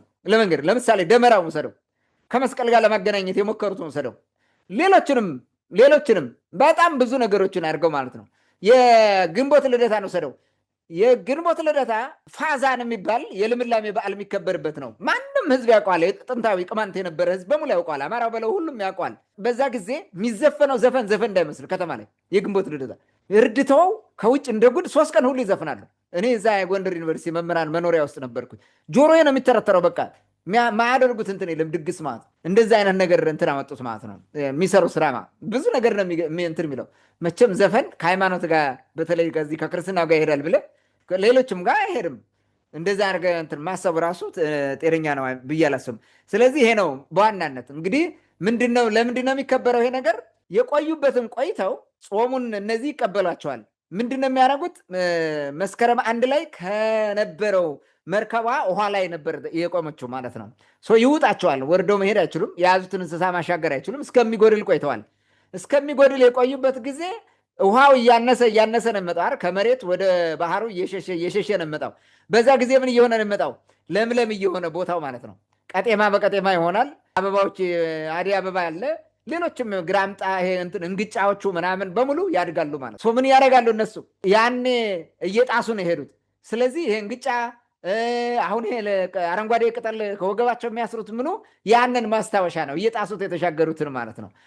እንደገና ደግሞ የምስራች ወደ መሬት ወረድን ብለው ለማየት ከቀጤማውም ከአበባውም እየቀነጠሱ የያዙትን ለማሳየት ነው። ያን ነው ዋናው እንትን ማለት ነው። እና አዲስ ዘመን መለወጫ የሚሆነው ከመከራው ወደ ሰላሙ መምጣታቸውን ለማሳየት ነው። ያ ነው ያልተበረዘው ያልተከለሰው እውነተኛው የህገ ልቦና ስርዓት ነው ይህንን የሚያከብረው እንጂ ይሄ ክርስትናው ምናምን አሁን እኮ የኢትዮጵያ ኦርቶዶክስ ተዋሕዶ ቤተክርስቲያን ዘመን መለወጫ የኔ ነው ትላለች። መሰረቱን እኮ አትነግርህም በፍጹም ማለት ነው። እንዲያውም አሁን ከግብፅ ነው ምናምን የሚል ሲመጣባቸው አይደለም የኛ ነው ብሎ ይከራከራሉ። እነሱ እንዲያውም የሆነ ከዛ ጋር ከግብፅ ጋር ለማገናኘት የሆነ አቡሻክር ምናምን በሚለው አይነት ነገር ለመሄድ ያ የጾም ማውጫ ነው እንጂ የዘመን መለወጫ አይደለም ሲጀምር ማለት ነው። የጾም ማውጫ ነው ያ ስርዓት ያ ካላንደር ማለት። ይህ ግን ህገ ልቦናውያን ናቸው የሚጠቀሙት። ህገ ልቦናውያን ብትሄድ በዓላቶቻቸውን ሌሎችም እዛ ስርዓቶቻቸውን በአግባቡ ቆጥረው ነው አቆጣጠር አላቸው። በጨረቃም በፀሐይም በከዋክብትም ነው የሚቆጥሩት። ቆጥረው ነው የሚያከብሩት። ያን እንደጠበቁት ነው የተወሰደው። ማጆሪቲ የነበረው ህዝብም ይሄ ነው። ዛሬ አማራ የምትለው ትግሬ የምትለው አገው የምትለው ሌላውም በሙሉ በዚህ ባህል ውስጥ የነበረ ነው። ህዝቡም በዚህ ነው። ደሙም አንድ ነው። የዚህ ህዝብ ነበረ። ሀበሻ የሚባለው ጠቅላላው ህዝብ የነበረ ይሄ ነው። በዚህ ስርዓት በዚህ የነበሩ ናቸው ማለት ነው። ይሄ ይታወቃል። ግን ወደ አዲስ ስርዓት ሲመጡ በተለይ ክርስትና ሲመጣ እነዛን እያጠፋ ነው። ያ እንትን ነው በባዕድ አምልኮት ነው ምናምን ነው እያለ እያጣጣለ ቅድም እንደነገርኩ እየሰደበ እያዋረደ ነው የመጣው። በዚህ መንገድ ነው እንዲጠፉ ጫፍ ያደረሳቸው ማለት ነው። ሳይጠፉ ይዘውት የዘለቁት አገዎቹ ትግሬዎቹ ናቸው። ሌላው እየጣለው ነው የመጣው።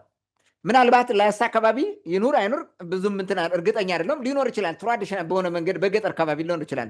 ከቅርብ ጊዜ ወዲህ አጡዘውት ሊሆን ይችላል። ይህን ነገር ነው እንትን የምናደርገው ማለት ነው። ስለዚህ በዋናነት ይሄኛው ከህገ ልቦና የሚያዝ ነው። ከኛ ጋር ነው ያለው ስርዓቱ ማለት ነው። እንግዲህ ስርዓቱን ይሄን ከየት አመጡልን? ከጠፉት ወደኛ እየያዙልን እያመጡ ነው። እኛ አልጠፋንም እኮ። የእኛ አሸንድዬ በሚቀጥለው የሚከበረው ጳጉሜ ወር ነው። አሸንድዬ በእኛ ጋር በመዝፈን አይደለም የሚከበረው። በነገራችን ላይ ዘፈን የለም። አሸንድዬ የሚከበረው ወንዶችና ሴቶች አሸንድዬ እኛ ጋር ይሸንዲ ነው የሚባለው። ይህ ማለት የኔ ነው። ሼን እህት ነች። ዲ ጋ ማለት ነው። ከእህቴ ጋር ማለት ነው። ከእህት ጋር ምን ይሆናል? የኖህን መከራ የነ ኖህን መከራ ለማሳየት ሌሊት ጨለማ ውስጥ እንደነበሩ ማለት ነው። በጨለማ 9 ሰዓት ተነስተው ወደ ወንዝ ይሄዳሉ። በውሃ መነከራቸውን ለማሳየት ይጠመቃሉ። እዛ ውስጥ ውሃው ይነከራሉ። ነጎድጓድና መከራ እንደነበረ ለማሳየት ወንዶች ጅራፍ እያጮሁ ነው የሚሄዱት። ጫጫታ፣ ሁከት፣ ህዝቡ ሲያለቅስ የነበረው በጥፋት ጊዜ ለማሳየት ሴቶቹ በዛም በዚህም ይጮሃሉ። ልል እያሉ እየጮሁ ይሄዳሉ፣ ወደ ወንዙ ይሄዳሉ ማለት ነው። ዋኝተው ይመጣሉ። እንዲህ ነው አድርገው የሚመለሱት ማለት ነው። ከዛ ሴቶቹ ጳጉሜ ወር ግራምጣቸውን ይጥሱትና ይነቅላሉ። ግራምጣ ይነቀላል። መጣሱ የሚያሳየው እነ ኖህ እየጣሱት ያለፉትን ቀጤማ የሚያመለክት ነው። ግራምጣ ይነቀላል በዛ ጊዜ። ከዛ በኋላ ግራምጣ አይነቀልም። መስከረም 1 ጀምረህ ጅራፍም አይጮህም፣ ነውር ነው። በቃ ከዛ በኋላ ትጥላለህ። ዋናው እንትኑ እዛ ጋር ነው የሚያጠነጥነው። እዚህ ጋር ነው መሆን ያለበት። ይህን ነገር ነው እንትን ማድረግ ያለባቸው። እነዚህ በዓሉን አታክብሩ አላቸውም፣ ያክብሩ። ግን ይሄንን በደንብ አድርገው ይናገሩት፣ ይህንን ነገር ይወቁት። በዚህ መሰረት ላይ ቁመው ያክብሩት። እኛ ሳፖርት እናደርጋቸዋለን። ይሄ ከሆነ ልክ ነው። አማራው የቀደመ ጥየው የመጣሁት የኔ ነው ብሎ ቢይዘው ምንም ችግር የለውም ነበረ የኔ ብሎ ማለት። ከዛ ውጭ ግን ለካልቸር በማንነት ቀውስ የሆነ መደናቆር አይነት ነገርና የታሪክ ሽሚያ የባህል ሽሚያ ከሆነ ግን ሌላ ችግር ነው የሚያመጣው፣ ቀውስ ይፈጥራል ማለት ነው። ተገቢ ነው ብዬ አላምንም እሱን። ስለዚህ እንግዲህ የሚያከብሩት ከሆነ አሁን እንዳልኩ በእውነተኛው ትውፊት መሰረት አድርገው ያከብሩት። ሌሎችም እንደዛ ቢያደርጉት ጥሩ ነው። ያልሆነ ነገር ጋር አገናኙት። በተለይ የትግራይ ልሂቃን የሚያገናኙት ነገር በጣም በየጊዜው አዳዲስ ነገር ነው። በፊት የሆነ ንጉስ ልጁን እንዲያደርገው ምናምን ቃል ገብቶ ስለነበረ ሊገላት ምናምን ብለው ነው የሚያወሩ። አሁን ደግሞ ተመልሰው ከታቦተ ጽዮን ጋር ለማገናኘት ሁሉ ይሞክራሉ። ያው ዞሮ ከኦሪት አልወጡም። ግን ኦሪታውያን አይደሉም እነሱ አልነበሩም። የተወሰኑ ኦሪታውያን ነበሩ ትግራይ ውስጥ። የኦሪት ሃይማኖት እኮ የመንግስት ሃይማኖት ነው አያውቅም ኢትዮጵያ ውስጥ። አክሱማውያን ጣዖት ነው እንትን ያደረጉት እኮ ኢዛና መጨረሻ ላይ። በፊት ህገ ልቦናውያን ናቸው፣ ተጣሉ። ዜና ኢዛና አልሙቃ መሐረም ምናምን የሚባል ጣዖት አምጥቶ ነው ሲያመልክ የነበረው እንጂ ኦሪትን አልተከትሎ አያውቅም። የኦሪት ኢትዮጵያ ውስጥ የመንግስት ሃይማኖት ነው አያውቅም። ኦሪት በምንም መንገድ ሆኖ አያውቅም። ይህን እናውቃለን። ህገ ልቦናያችሁ ግን አብረውን የነበሩት መንግስት ሿሚዎቹም ሻሪዎቹም እነሱ ነው የነበሩት፣ አብረውን የዘለቁት በተለያየ መንገድ ቢሆንም ማለት ነው። ስለዚህ ከዛ ጋር የነበረ ስለሆነ ያን መሰረት ወደኋላ ሄደው መፈለግ የተሻለ ነው ብዬ ነው የማስበው። ለምንድን ነው ብዙ ነገራቸው አክሱም ከባቢ እንዳለ ያውቃሉ፣ ግን አክሱም ከባቢ ያለውን የጥንት ማንነት መናገር አይፈልጉም። ያ ነው ትልቁ ችግራቸው። እንግዲህ ነገርየው ግን አሁን ይሄ ምንድን ነው ስትመለከተው ማለት ነው ሰለጠን ትልቅ ሆነን አሁን ሃይማኖታችንም ሰልጥኗል፣ የሰለሞን ዘር ሆነናል። እኛ ደግሞ በብዙ እርምጃ ያን ኋላ ቀሩ ማህበረሰብ ጥለ ነው የሄድን። እናንተ ተቀይራቸዋል፣ ይሄ ኋላ ቀር ባህል ስለሆነ ወዲያ ጣሉት፣ ከክርስትና ጋር ይጋጫል እያሉ ሲያሳድዱት የነበሩትን ንቀው በካልቾ ብለው የጣሉትን ባህል አሁን እንደገና ፈልገህ አምጥተህ የኔ ነው ማለት በጣም ያስተዛዝባል። የቀደመ ስህተታቸው እኮ ስህተት ነው ማለት አለባቸው መጀመሪያ፣ ይህን ለመቀበል ይህን ለማድረግ ማለት። እኛም እኮ የምንነግረው በተደጋጋሚ በእኛ በታሪክም በምንም እያወራን ያለ ነው። የቀደመ ትውፊታችሁን ጥላችሁ ወልቃችሁ በወለቀ ማንነት ነው የቆማችሁት እና ወደዛ ተመለሱ፣ እዛ ጋር ቆሙ፣ ያን ባህል የእናንተ አድርጉት ነው። የእኛ ነው ስትሉ ግን እውነተኛ መሰረቱን ንገሩን ነው። ዝም ብለህ ግን ቀሴ ልንለቅም ወይም ልናጭድ ምናምን ዋቴቨር እያልክ አታደናቁራን፣ ተገቢ አይደለም ነው። ታሪካዊ መሰረቱን ያዙት ነው። ለማንኛውም እኛ ሞደርን ሶሳይቲ ነን ብለው አማራ ሞደርን ሶሳይቲ ነው፣ ሌላው ትራዲሽናል ነው፣ ኋላ ቀር በጫካ በምን እያመለከ እያለ ሲያሳድድ የነበረው አሁን ተመልሶ እንደዚያ ወደ ትራዲሽናል ሲመለስ የሚያሳዝን ነው። እንዴት ነው እንደመጡ ማለት ነው ሲያስበው። አንተ እኛ አድገናል፣ ተለውጠናል፣ ሄደናል ያሉ ተመልሰው የጥንቱን ጥለውት የሄዱትን ንቀው እኮ ነው በነገራችን፣ አዋርደው ሰድበው ያን የሚከተሉትን አይደል ጅራት አላቸው፣ ቋንቋቸው የሰይጣን ነው ምናምን እያሉ ሁሉ የስም እየሰጡ የመጡብን እኮ ይሄ ነው። አሁን ተመልሰ ያን ባህል እንትን ለማድረግ ኤክሰርሳይዝ ማድረግ ምን ማለት ነው? አደጋችሁ ወይስ ወደኋላ ተመለሳችሁ የሚለውን ለራሳቸው ልተውላቸው። እንግዲህ ያው ግራ መጋባት የወለደው መደናበር ነው ማለት ነው። ታንኪዩ መልካም እንግዲህ እንደ አጠቃላይ ሲታይ እንደዚህ አይነት የህዝብ ባህላዊ እሴት የሆኑ በየጊዜው የሚከበሩ በዓላት ሃይማኖታዊ የሚሆኑ አሁን የመንግስት ሆነዋል እኮ እንደ አጠቃላይ አሁን ስታየው ህዝቡ ፈልጎት የሚያከብረው በዓል የለም። በጀት ተይዞለት የመንግስት ቅስቀሳ ተደርጎ ምናምን ነው። አሁን ቅማንት አካባቢ ሸንዲን ለማክበር ወይም ደግሞ በጳጉሜ ወር ወጣቶች ተነስተው ለመጠመቅ ምናምን ማንም በጀት አይመድብልም፣ ማንም አይቀሰቅስም። በፍላጎት ሰዓቱን ጠብቀ በጅራፍ ጩኸ ተቀሳቅሰ ሄደህ ትጠመቃለህ። ቅድም ስትል የነበረውን ክዋኔ ለመከወን ማንም ጥሪ የሚጠራ የለም፣ ማንም የሚቀሰቅስ የለም። በፍላጎት ነው፣ ከውስጡ ነው ያለው። ስለዚህ ማንም ቀስቅሶ የሚሰራ አይደለም። አሁን ላይ ግን ይህ ሻደይ በለው አሸንዳ በለው ምን በለው አሁን እንደውም አንዳንድ ያገው ልሂቃን ሲቃወሙ ያየዋቸው ሻደይ በዓል አዲስ አበባ እየተከበረ ማለት ነው። ኦልሞስት አሁን ህዝቡ አካባቢ ያለው ፖለቲካዊ፣ ኢኮኖሚያዊ፣ ማህበራዊ አጠቃላይ ሁኔታ ይህን ለማድረግ እንትን አይደለም፣ ሁኔታው አይፈቅድም። በቃ ኦልሞስት አሁን ህዝቡ ችግር ውስጥ ነው ያለው እዛ አካባቢ። ስለዚህ አሁን ሰው የት ማክበር ጀመረ? ሂዱ አዲስ አበባ ማለት የማይከበርበት ቦታ ላይ ማለት ነው። ከዛ ቦታ ላይ አይከበርም ማለት አይደለም፣ ግን ህዝቡ ውስጥ ዋን ሴቱ ማህበራዊ ሴቱ ካለበት ውስጥ ነው መከበር የነበረበት።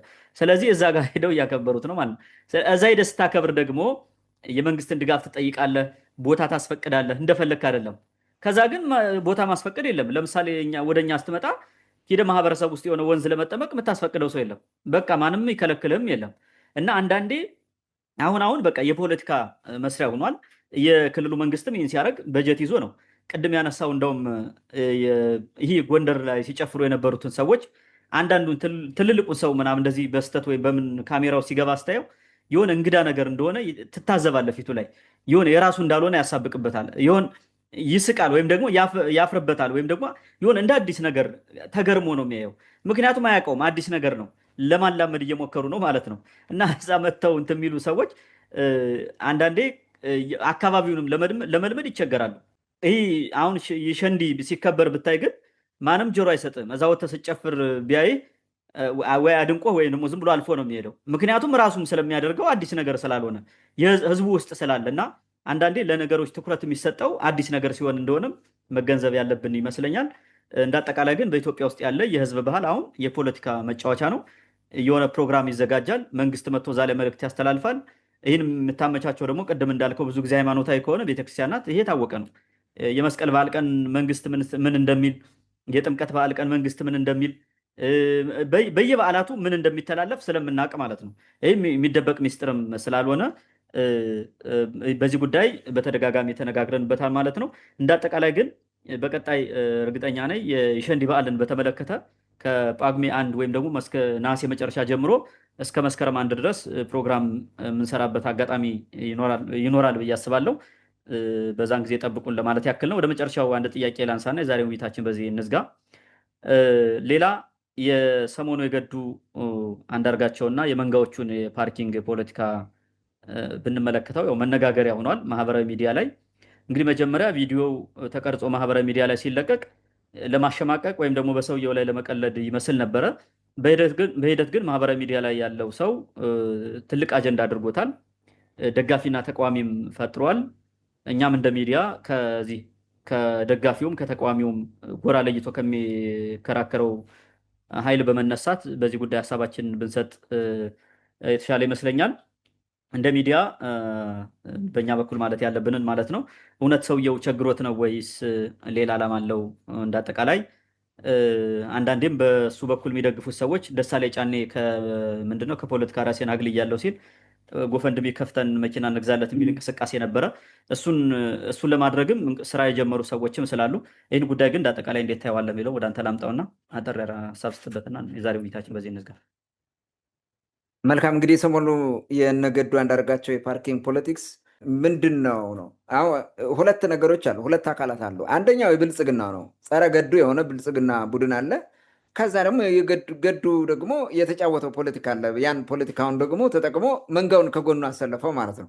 የሆነው ነገር ይሄ ነው። መጀመሪያ ያመጡት የብልጽግና ደጋፊ የሚባለው የብልጽግና የሚዲያ አራዊቶች ናቸው ይዘውት የመጡት ሰራዊቶቹ ማለት ነው።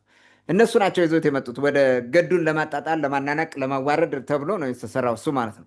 ምክንያቱም በብልጽግና ተጻረው ስለቆመ እንደዚ አይነት ነገር የሰሩት ማለት ነው። ምንድን ነው በአህያ ቆርበት የተሰራ ቤት ፍርስርስ አለ ጅቤ ጮኸለት እንደሚባለው በነገዱ ቆርበት የተሰራው ብልጽግና ኦሮማራ የሚባለው ማለት ነው ፈራርሶ እርስ በርሱ እየተናከሰ ያለበት ሁኔታ ያን እንትን ነው ይሄ የወለደው ማለት ነው። ስለዚህ ገዱን ለመበቀል ለማሸማቀቅ ምናምን ብለው ያደረጉት ነው የመጀመሪያው ማለት ነው። ሁሉ ነገር እንግዲህ ፖለቲካ የሚያደርገው የመንጋ ፖለቲካ ሰሞኑን አዲስ አጀንዳ ይዞ መጥቷል ማለት ነው። ይሄ አዲስ አጀንዳ ደግሞ ማን ነው? ገዱ ሆነ። የገዱ የፓርኪንግ መስራቱ ማለት ነው። ዝም ብለን በኖርማል አእምሮ ስታስበው ገዱ ፓርኪንግ የሚስራ ሽንት ቤት ማጠብ የሚስራ ትልቅ ስራ ስታተስ ያለውም ስራ ይስራ ዋቴቨር የፈለገው ቦታ ይስራ ስራ ነው፣ ክቡር ነው። ምንም የሚያስነቅፈው ነገር የለም በመስራቱ ማለት ነው። ምን ብለህ ትተቸዋለህ? እዚህ ሰራ ብለህ እንዴት ታንቋሸሻለህ? ሀበሻው ራሱ ምን ያክል ስራ የሚጠላ መሆኑን ነው የምታየው በዚህ በኩል ራሱ እንደ ቀልድ ሲያመጣው ማለት ነው። ኦኬ ስታተሱን ቀየረ። የነበረው ድሮ ፕሬዚዳንት ነው፣ የክልል ፕሬዚዳንት የውጭ ጉዳይ ሚኒስትር ሆኖ ከነ ትራምፕ ጋር እንዲያውም ሞባይል ይዞ ትራንስሌት እያደረገ ምናምን የሆነ በአባይ ጉዳይ የተደራደረ ሄዶ አሜሪካ የሆነ ነገር ሲያደርግ ነበር እነ ትራምፕ ጎን ቁጭ ብሎ ማለት ነው። የሆነ ጊዜ የውጭ ጉዳይ ሚኒስትር በነበረበት ጊዜ ማለት ነው። አሁን ከዛ ሄዶ ከትራምፕ ሀገር ሄዶ የፓርኪንግ እየሰራ ነው እና ተዋርዷል። እንደዛ ብለው ነው የሚያስቡት እነሱ ማለት ነው። ገዱ ሪሊ ገንዘብ አቶ ነው ስለተዋረደ ነው ምንድን ነው የሚለውን ነገር መተንተን አይፈልጉም። እነሱ በመጀመሪያ ያመጡት ቅድም እንዳልኩ ስራ ነው፣ የማንቋሸሽ አይነት ነገር ሆኖ በቃ እሱን ለማጣጣል ለማንቋሸሽ አይነት ነገር ነው የሚዲያ ሰራዊቱ እሱን የሞከረው ማለት ነው። ግን ያኛው መንጋው የገልብጦ ተጠቀመበት ማለት ነው። ገዱን ቅዱስ አድርጎ መጣ። ብልጽግናን ለማናደድ ብቻ የብልጽግናን የሚዲያ አማራዊት ሆነ ፖለቲከኛውም ሆነ ለማበሳጨት ገዱን ቅዱስ ማድረግ ጀመሩ። ይሄ መስራቱ ራሱ ቅዱስነቱን ያሳያል ብለው መጡ ማለት ነው። ሰርቆ ስላልበላ ነው የሚል አመጡ። ትልቅ ችግር የሆነው ይሄ ነው ፖለቲካው ማለት ነው። ገዱ በስልጣን ዘመኑ ንጹህ ቅዱስ ስለነበረ ነው። እንደናንተ እየገደለ እንደዚህ እያደረገ እየዘረፈ ቢኖር እንዲህ አያደርግም ነበረ፣ አሁን የተሻለ ህይወት ላይ ይቀመጥ ነበረ ነው። እንዲህ ብለው መጡ ማለት ነው። እነዚህ ደመነፍሶች ናቸው፣ ማገናዘብ አይችሉም ማለት ነው። ገዱ ለምንድን ነው እንደዛ ስራ የሚሰራው የሚለውን ነገር መተንተን ስለማይችሉ ማለት ነው። ስለዚህ ገዱ ንጹህ ሰው ነው፣ የእናንተንም መቀበል አቅቶት ነው ጥሎ መጥቶ ወደዚህ ስራ ተዋርዶ እዚህ ይህን ስራ የሚሰራላችሁ እንደዛ ነው። ስለዚህ ገዱ ቅዱስ ነው ማለት ነው ብለው እንትን አሉ ማለት ነው። ለመሆኑ ገዱ ለምንድን ነው ፓርኪንግ ላይ የሚሰራው የሚለው ነገር መነሳት አለበት። አሁን የምር ስላደረጉት ማለት ነው። የተወሰኑ ነጥቦችን እናንሳ። ፖሲቢሊቲዎቹ ምንድን ናቸው? በዋናነት ግን ገዱ እዛ የሚሰራበት ገንዘብ ችግሮት አለመሆኑን ማወቅ አለበት። የገንዘብ ችግር የለበትም ገዱ። እንኳን ገዱን ያክል ነፍሰ ገዳይ ንጹሐንን ሲያስጨፈጭፍ ጣጣ የሌለው ሰውዬ የተራ ማለት ንጹህ ነው የምትለው ሰው ራሱ እንደዚህ ሌላ እንደዛ ወንጀል የማይሰራ ሰው እንኳን ከመዝረፍ ሊመለስ አይችልም። ገንዘብ ያን ክልል ለረጅም ዓመታት ነው ያስተዳደረ። ያን ክልል ባይተወይ ክልል ውስጥ የሰራው እንትን ምንድን ነው? ልማት ምንድን ነው? አንድም ልማት የለም። የሰራው ልማት የለም በገዱ ዘመን ምንም። የተጀመረው እንኳን እየቆመ የቀረበት ነው። ምንም ነገር አድርጎ አያውቅም። እምቦጭ ጣናን ሲበላው እኮ በገዱ ዘመን ነው። ገዱ እያንኮራፋ ነው እዛ እምቦጭ የበላው። ይህን ያደርጋል ገዱ። ይህን ሲያደርግ የነበረ ነው እና አይዘርፍም ቅዱስ ነው ምናምን የሚለው ይሄ ውሸት ነው። ገዱ ገንዘብ አይደለም የቸገረው፣ ገንዘብ ጥሮት አይደለም። እንትኖቹን እናንሳ። ገንዘብ መጨረሻ እናመጣዋለን። አንደኛ ራሱን ንጹህ አስመስሎ ለማሳየት ነው። የዘረፍኩት የለም ንጹህ ነኝ፣ ይሄው እየሰራው ነው ምበላው አጥቼ ብለህ ፖለቲካ እየሰራብህ ማለት ነው። ስለዚህ አሁን መንጋው ተከተለው ውጤታማ ሆነ። ያ ቪዲዮ እንደዛ አውጥተው መለጠፋቸው የገዱ ፖለቲካ እውነተኛ ነው። እኔ እንዳውም የሚመስለኝ ገዱ ራሱ ዴሊብሬትሊ ይሄን አስቀርጾ ምናምን ያስለቀቀው ብዬ ነው የማስበው፣ ፖለቲካሊ እንደዛ ዋይዝ ከሆነ ማለት ነው። ስለዚህ ራሱ እንትን ለማድረግ ነው ይሄንን እዛ ስራ የሚሰራው ባይተወይ ቪዲዮውን እንተውና እዛ ፓርኪንግ ላይ የሚሰራው ንጹህ ለማስመሰል ነው። በቃ አልበላሁም፣ አልዘረፍኩም፣ ቸገረኝ፣ ይኸው መጥቼ ሰራው፣ እዛ እንዳይገሉኝ ነው ወደ አሜሪካ የመጣሁት እያለ ነው ማለት። ሁለተኛ በነገራችን ላይ እኮ ገዱ ወደ አሜሪካ እንዲሄድ ያደረገው እኮ አብይ ነው። እንዲወጣ ደለብረት ይለው እንዲወጣ ያደረጉት እንደዛ ነው የሚያደርጉት። ሸኝቶ በቃ ቻው ብሎ ይላከው። ከእኛ ጋር መዝለቃችንም ሂድ በቃ ጥግን ያዝ ብሎ ነው የላከው እንጂ አስሮ እዛ ማማቀቅ ይችል ነበረ። ምን ችግር ነበረው? ስለዚህ የሚያመጣው ጫና የለም። ውጭ ሄደ ገዱን ያውቁታል። በቃ ምንም የፖለቲካ አቅም እንደሌለ ያውቁታል። እንደዛ ነው የላኩት። ሁለተኛ ሆድ የመብላት ሴራ ነው። እንግዲህ መንጋው ከጎኑ ይሰለፋል ማለት ነው። የመጀመሪያው ንጹህነቱ ማስመስከሪያ ነው። እሱን ተከትለ ደግሞ ሰው ከንፈሩን እየመጠጠለት ገዱዬ እንዲሁ ነው ምናምን ብለህ ከጎኑ ትሰለፋል ማለት ነው። አሁን ገዱ በዚህ ቪዲዮ ምናምን ሰሞኑ ብዙ ደጋፊ አገኘ፣ በጣም ብዙ ደጋፊ ማለት ነው። ከሚንቁት የነበረ አሁን ገዱን ማክበር ጀምሯል ማለት ነው። ይህን ማየት እንችላለን ማለት ነው። ሁለተኛ ሌላው ሶስተኛው ነጥብ እዚህ ጋር ምክንያቱ ሊሆን የሚችለው በአሜሪካ መንግስት በኩል ተቀባይነት እንዲያገኝ ነው ይሄን ዴሊብሬትሊ የሚሰራው ማለት ነው። አሜሪካ መንግስት ወንጀል ሰርተሃል፣ ጄኖሳይድ ገዱ በጄኖሳይድ ይፈራል። በነገራችን ላይ በጣም ነው የሚፈራው።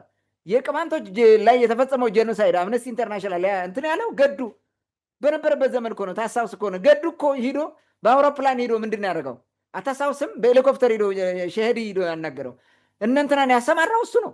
የሰራው ስራ እኮ እሱ ነው። ገዱ እኮ ነው ያን ያደርገው።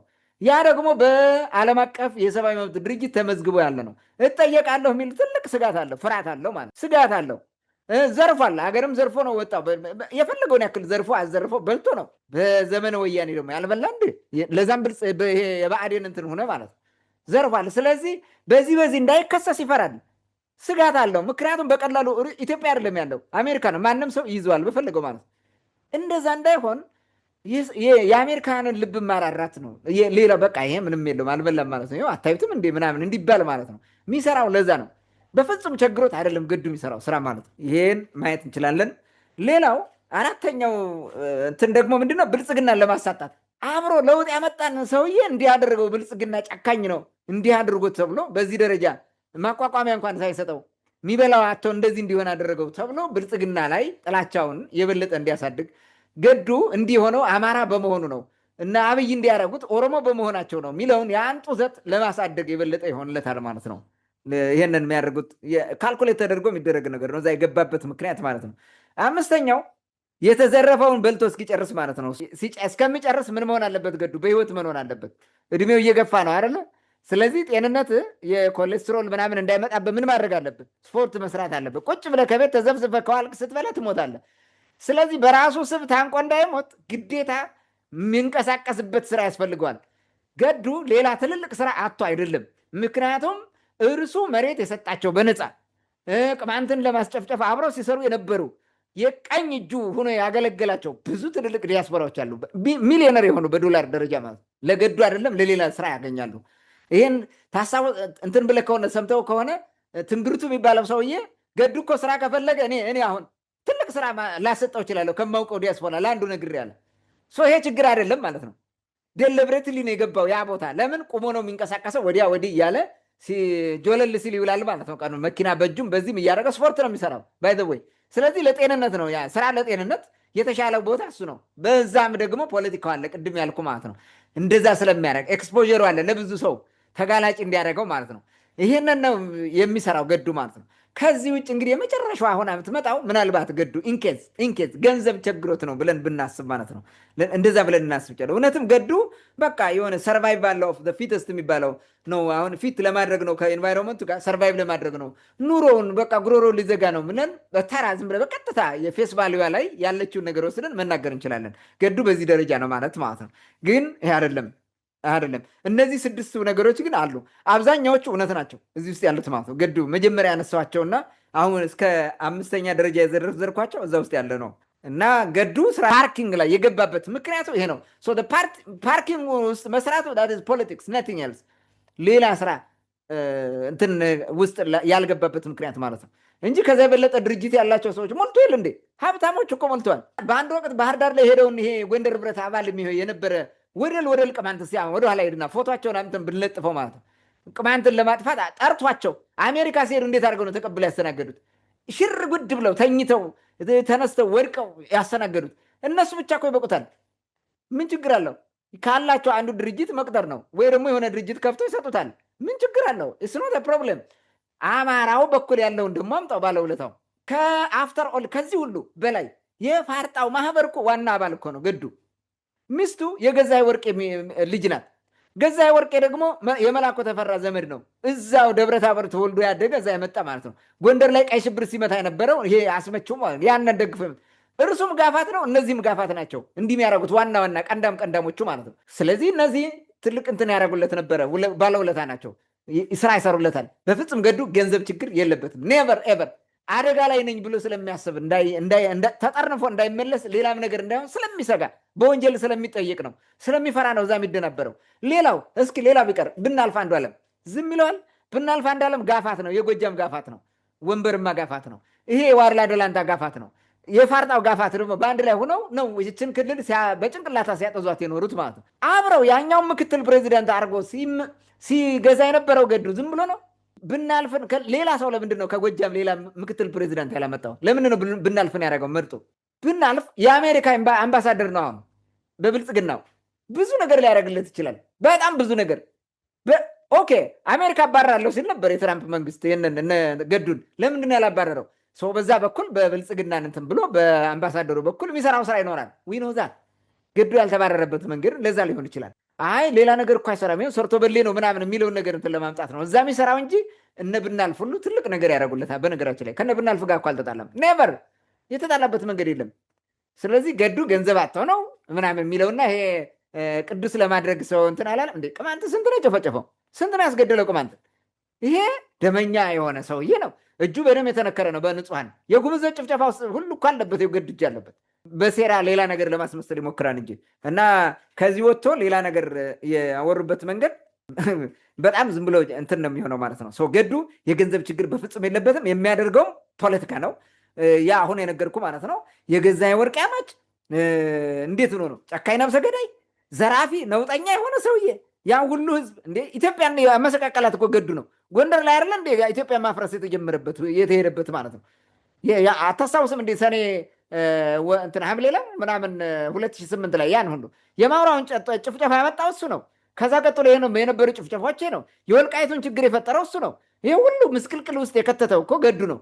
ከኦሮሞዎቹ ጋር ስልጣን ፈላጊ ኦሮሞዎቹ ጋር ሆኖ ተባብሮ መንግስት ገለባበጠ፣ ስርዓቱን አዛባው። በቃ አሁን ያለንበት ቀውስ ያመጣው ገዱ አንዳርጋቸው ይሄን እያደረገ ሌላው የትግራይ ህዝብ ሲጨፈጨፍ በትግራይ ህዝብ ጭፍጨፋ የገዱ እጅ እኮ ግንባር ቀደም ነው። ወሎ ሄዶ ተሰብስቦ ሲያደርግ የነበረውን አታውቅም? ስብሰባ ላይ ሲናገር የነበረው ምንድን ነው ሲል የነበረው ሲያስተባብር የነበረው የትግራይን ጭፍጨፋ ጄኖሳይድ ገዱ አንዳርጋቸው ነው። ቀንዳሙ ሻዕቢያን ጎትቶ አምጥቶ አብሮ ከብልጽግና ጋር አስተሳስሮ የሰራው ገዱ ነው።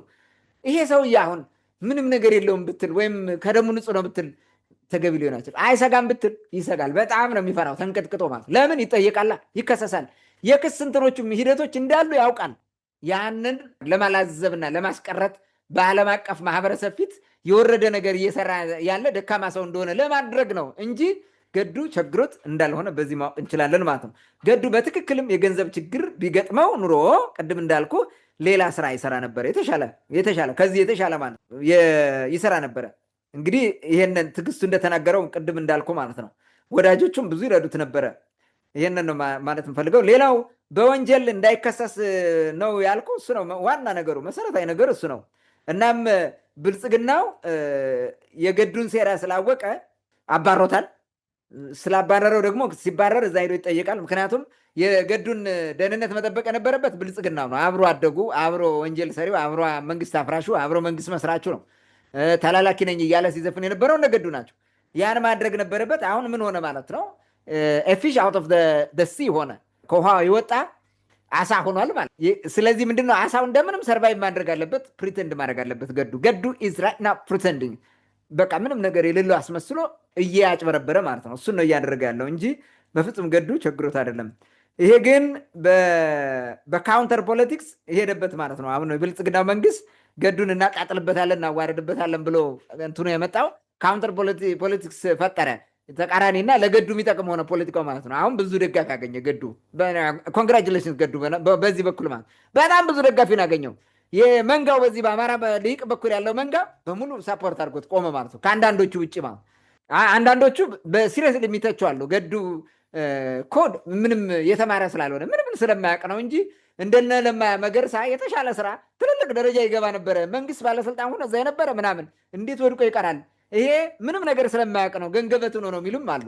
ሌላም መጡና እንዲሁ ዘራፊም ነው ሌባም ነው ብለው ስቲል በአቋማቸው ቆማሉ። ብዙ መንጋው ግን እንደ ገዱን ተከታይ አድርገውታል ማለት ነው። ታንክ ዩ። መልካም። ይህን ጉዳይ እንግዲህ በመጨረሻ ያነሳ ነው ከዘረዘርካቸው ነጥቦች አንጻር ሰው መመልከትና መገንዘብ ስላለበት እሱን ታሳቢ በማድረግ ነው። ምናልባት አካዳሚካሊ ሰውየው አቅም እንደሌለው ማን ነው ይባል? ይሄ ጌትነት አለም ነው ማን ይባል? አንድ የብልጽግና እንትን አለ። እንዴት አድርጎ ወደ ስልጣን ለማምጣት እሱን እና ደግሞ በተለይ ኦሮማራውን ለመመስረት እሱን ከፍ ከፍ ያደርጉበት መንገድ እና በኋላ ከስልጣን ሲለቅ ስሙን መጻፍ አይችልም እያሉ እንኳን ሲያጣጥሉት እንደነበረ እናውቃለን። ምናልባት ቅድም ካልከው አንጻር በቅርቡ ያሉ ሰዎች ከሱ በፊት ጥቅም የተጋሩ አሁንም ለሱ ጠበቃ መሆን የሚችሉ ብዙ ሰዎች ባለሀብቶች ሊኖሩ ይችላሉ፣ የግል ነገር የሚያደርጉለት ግን አካዳሚካሊ የሆነ ከፍ ያለ ስራ ቅድም እንደጠቀስካቸው ሰዎች ከዛ አንጻር እንደማይሆንለት ብዙ ሰዎች ይገመግማሉ። ምናልባት ያላነሳው ነገር እንደውም ይሄ ገዱ ይመስለኛል እነ ኢሳያስ አፈወርቂ የሶማሊያው ፕሬዚዳንት ማን ነው ሼክ ማን ይባላል የቀድሞ ማለት ነው ፎርማጆ ይሄ ራሱ የምስራቁ ኮከብ የሚሉት ሙስጣፊ መሐመድ ነው የሚባለው የሶማሌው ፕሬዚዳንት እነሱን ሁላ ካባ ነው ምንድነው ጃኖ እያለበሰ ሲቀበል የነበረው ይሄ ሁላ የሚረሳ አይደለም። እና ሰው ዝም ብሎ ሾርት ሜሞሪ ባይሆን የተሻለ ነው። ዝም ብሎ ከዛም ወደዚህም ከሚል ልክ በዚህ መንገድ ቅድም አንተ ባቀረብከው መንገድ ከምን አንጻር ነው ይህ ሊሆን የቻለው የሚለውን በደንብ ጠለቅ ብሎ ማየትና ትክክለኛውን መረጃ መያዝ ያስፈልጋል ማለት ያክል ነው። ውድ አድማጭ ተመልካቾቻችን ለዛሬ የነበሩን ልዩ ልዩ መረጃዎችን ይመስሉ ነበረ። ስለተከታተላችሁን ከልብ እናመሰግናለን። መልካም ጊዜ ሁላችሁ